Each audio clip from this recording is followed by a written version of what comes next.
نحمده ونصلي على رسوله الكريم اما بعد فاعوذ بالله من الشيطان الرجيم بسم الله الرحمن الرحيم رب اشرح لي صدري ويسر لي امري واحلل عقدة من لساني يفقهوا قولي۔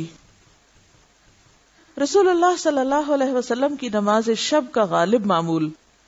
حضرت عائشہ صدیقہ رضی اللہ عنہا نبی اکرم صلی اللہ علیہ وسلم کی نماز شب کا غالب معمول بیان فرماتی ہیں، رمضان ہو یا غیر رمضان، رسول اللہ صلی اللہ علیہ وسلم رات کی نماز بالعموم 11 رکعات سے زیادہ نہیں پڑھتے تھے۔ پہلے آپ 4 رکعت پڑھتے، بس ان کی خوبی اور درازی نہ پوچھو کہ کتنی لمبی ہوتی تھی وہ۔ پھر آپ 4 رکعت پڑھتے، بس ان کی خوبی اور درازی بھی کچھ نہ پوچھو۔ پھر آخر میں آپ 3 رکعت پڑھتے یعنی وتر پڑھتے۔ قیام اللیل کا طریقہ، رسول اللہ صلی اللہ علیہ وسلم کا بالعموم وتر پڑھنے کا طریقہ حضرت عائشہ یوں بیان فرماتی ہیں کہ نبی صلی اللہ علیہ وسلم نماز عشاء سے فجر تک 11 رکعتیں پڑھتے، ہر 2 رکعتوں پر سلام پھیرتے اور 1 رکعت وتر پڑھتے۔ رسول اللہ صلی اللہ علیہ وسلم نے ہمیں بھی یہی تعلیم دی۔ چنانچہ ابن عمر سے روایت ہے کہ رسول اللہ صلی اللہ علیہ وسلم نے فرمایا، رات کی نماز 2 رکعتیں ہیں، صلاۃ اللیل مثنا مثنا، عربی میں یہ الفاظ آتے ہیں جب صبح صادق ہونے کا خطرہ ہو، یعنی فَإِذَا خَشِيتَ الصُّبْحَ فَأَوْتِرْ بِوَاحِدَةٍ، تو 1 رکعت پڑھ لو، یہ رکعت ساری نماز کو طاق بنا دے گی، وتر کر دے گی۔ رسول اللہ صلی اللہ علیہ وسلم نے فرمایا کہ وتر آخر رات میں 1 رکعت ہے۔ رسول اللہ صلی اللہ علیہ وسلم نے فرمایا، جب تم رات کو نوافل پڑھنا شروع کرو تو پہلے 2 ہلکی رکعتیں ادا کرو، یعنی ابتدا میں کیا کریں، چھوٹی رکعت کہ بہت طویل نہ ہو، پہلی 2 رکعتیں ہلکی رکعتیں، یعنی جیسے وضو کیا اور آ کے پہلے 2 ہلکے نفل اور اس کے بعد پھر آہستہ آہستہ اس کو بڑھایا جائے۔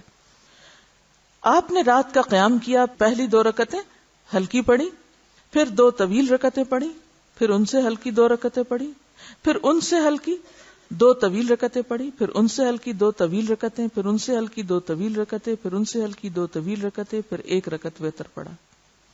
پہلے ہلکی پھر طویل، یعنی کہ جو دوسری تھی وہ انتہائی طویل، اور اس کے بعد پھر سٹیپ بائی سٹیپ اس کو کم کرتے کرتے 1 وتر پہ آ گئے۔ یہ 13 رکعتیں ہوئیں۔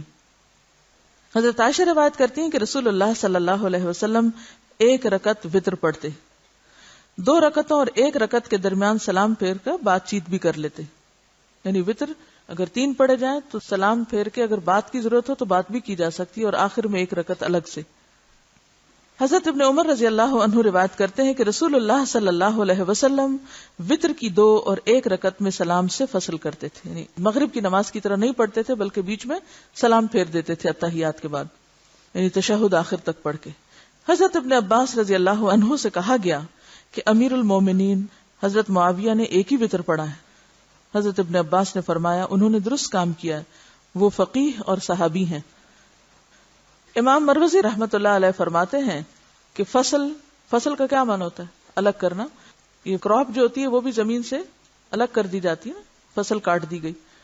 تو فصل یعنی وتر کی 2 رکعتوں کے بعد سلام پھیر کر 1 رکعت الگ پڑھنے والی احادیث زیادہ ثابت ہیں، یعنی اگرچہ ملا کر بھی پڑھا گیا ہے لیکن جو الگ پڑھی جانے والی روایات ہیں وہ زیادہ ہیں۔ حضرت عائشہ فرماتی کہ رسول اللہ صلی اللہ علیہ وسلم رات کو کبھی 7 کبھی 9 اور کبھی 11 رکعتیں پڑھتے تھے۔ اس تفصیل سے معلوم ہوا کہ رسول اللہ صلی اللہ علیہ وسلم نے قیام اللیل 7 رکعات سے 13 رکعت تک فرمایا ہے، یعنی کم سے کم کتنا تھا؟ 7 اور زیادہ سے زیادہ 13۔